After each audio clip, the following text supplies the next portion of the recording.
सुबह का वक्त, एक छोटा सा मिट्टी का घर, पास में खेत। राजू अपना पुराना स्कूल बैग लेके बाहर निकल रहा था। एक छोटे से गांव में राजू नाम का एक लड़का रहता था। घर गरीब था, लेकिन राजू के सपने बहुत बड़े थे। माँ घर के अंदर रोटी बना रही है। राजू छुपके से देखता है कि घर में राशन बहुत कम है। माँ, आज स्कूल से मैं जल्दी आ जाऊंगा। तू बस पढ़ाई पर ध्यान दे बेटा, एक दिन तेरा सपना जरूर पूरा होगा। राजू समझ रहा था कि घर की हालत अच्छी नहीं है, लेकिन उसकी माँ कभी उसके सामने अपनी परेशानी नहीं दिखाती थी। इतने में राजू के पापा खेत से थके हुए घर आते हैं। राजू की स्कूल की फीस भरनी है, लेकिन इस बार फसल कुछ खास नहीं हुई। हम कुछ ना कुछ कर ही लेंगे। वो ऐसे बातें कर रहे थे, तभी राजू अचानक दौड़ के वहाँ से सब सुन लेता है। और उस रात राजू ने पहली बार महसूस किया कि पढ़ाई उसके परिवार पर कितना बोझ बन रही थी। फिर रात के समय राजू चारपाई पर बैठा हुआ था। राजू मन ही मन सोचता है, मैं पढ़ाई नहीं छोड़ूंगा और माँ बाप को भी कभी हारने नहीं दूंगा।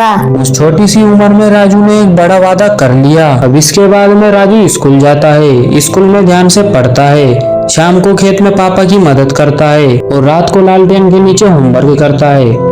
अब राजू का हर एक दिन जंग जैसा था। सुबह स्कूल, शाम को खेत और रात में पढ़ाई। स्कूल में मास्टर जी राजू की कॉपी चेक करते हैं। राजू, तुम्हारे अंदर बहुत हुनर है। मास्टर जी, मैं बड़ा होकर अपने माँ बाप का सपना पूरा करना चाहता हूँ। बस मेहनत मत छोड़ना। एक दिन तेज बारिश होती है, खेत में पानी भर जाता है और सारी फसल खराब हो जाती है। राजू के पापा खेत में खड़े परेशान लग रहे थे। अब राजू की फीस कैसे भरेंगे? राजू ये सब सुन लेता है। राजू के सामने अब उसके सपने और उसके परिवार की मजबूरी खड़ी थी। राजू अपनी स्कूल बैग को देखता है और उदास हो जाता है। पापा, अगर मेरी वजह से घर पर इतनी परेशानी है तो मैं स्कूल छोड़ देता हूँ। नहीं बेटा, पापा राजू के कंधे पर हाथ रखते हैं। हम गरीब जरूर है, लेकिन तेरे सपने गरीब नहीं है। राजू का दोस्त अमन उसके घर आता है। राजू, तू स्कूल नहीं छोड़ेगा, पर फीस मास्टर जी को सब पता है, उन्होंने प्रिंसिपल से बात की है। राजू को पहली बार लगा कि मुश्किल वक्त में इंसान अकेला नहीं होता। राजू एग्जाम हॉल में बैठा है, सब बच्चे पेपर सॉल्व कर रहे हैं। राजू एक पल के लिए अपने माँ बाप को याद करता है। ये सिर्फ मेरा एग्जाम नहीं है, ये मेरे माँ बाप का सपना है। फिर वो पूरे कॉन्फिडेंस के साथ पेपर सॉल्व करता है। स्कूल के नोटिस बोर्ड के पास बहुत सारे स्टूडेंट खड़े थे। राजू अपना नाम देखता है, फर्स्ट रैंक राजू। राजू की आंखों में खुशी के आंसू आ जाते हैं। राजू घर पहुंचता है और रिजल्ट माँ बाप को देता है। माँ रिजल्ट देखकर राजू को गले लगा लेती है।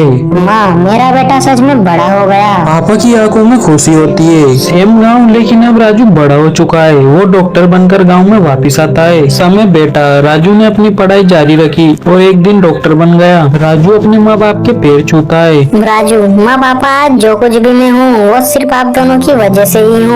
पापा राजू को गले लगा लेते हैं। बेटा, हमने तुझे सिर्फ पढ़ने का मौका दिया था, जीत तूने खुद हासिल की। राजू ने सिर्फ अपना सपना पूरा नहीं किया, उसके माँ बाप को यकीन भी दिलाया कि गरीबी सपने से बड़ी नहीं होती। सीख, हालात चाहे जैसे भी हो, सपने देखना कभी मत छोड़ना।